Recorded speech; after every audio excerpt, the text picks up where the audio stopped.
नमस्कार. रामकृष्ण हरी मंडळी. शेतकऱ्याचं कसं झालंय ना, मालाला खर्च लावून लावून बेहाल. आणि जेव्हा माल हातात येईल ना, आता बाहेरगावचं मजूर येतंय, एका बाईचं भाडं म्हटलं तर 80-90 रुपये भाडं, जरा थोडं गेलं असलं तर 100 रुपये भाडं.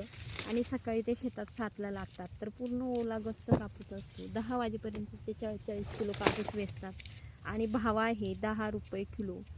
तुम्ही बघा ते शेतकऱ्याला काय परवडतं. पण ह्या निसर्गाच्या याच्यात कोणीही काय करू शकत नाही. एक बाई एक क्विंटल कापूस म्हणजे 1,000चा कापूस आणि तिचं 100 रुपये भाडं. तर बघा त्या बाईला म्हणजे ते शेतकऱ्याचं किती नुकसान आहे. तर असं आहे, शेतकऱ्याचं आलं तरी तिकडूनही हाल, नाही आलं तरी तिकडूनही बेहाल.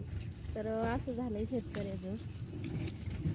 मजूरदाराला जातं अर्ध आणि व्यापारी मारतात की बुवा तुमचा कापूस ओला आहे. डायरेक्ट हजार रुपयानं त्याला तिकडून पण हे. आणि हे बघा अशा बोंडे सडलेत समोर. हे पूर्ण एक फकडी काढावं लागते अशी. तुम्ही सांगा, एक फकडी काढायची किती वेळ जातो तर जातो. पण मग याच्याशिवाय हे सोडायला बिन तर हे असे पूर्ण एक फकडीमधून कापूस काढावा लागतो. तर हे शेतकऱ्याचं जीवन म्हणजे एक आयुष्याला भेटलेला शाप असं म्हटलं तरी चालतं. कारण हे असं खालच्या पूर्ण टोटल बोंड्या अशा झाल्यात. कारण जेव्हा बोंड्या लागल्या तेव्हाच पावसाचं आगमन झालं. ते म्हणतात ना, गरज नसताना पाऊस येतोय,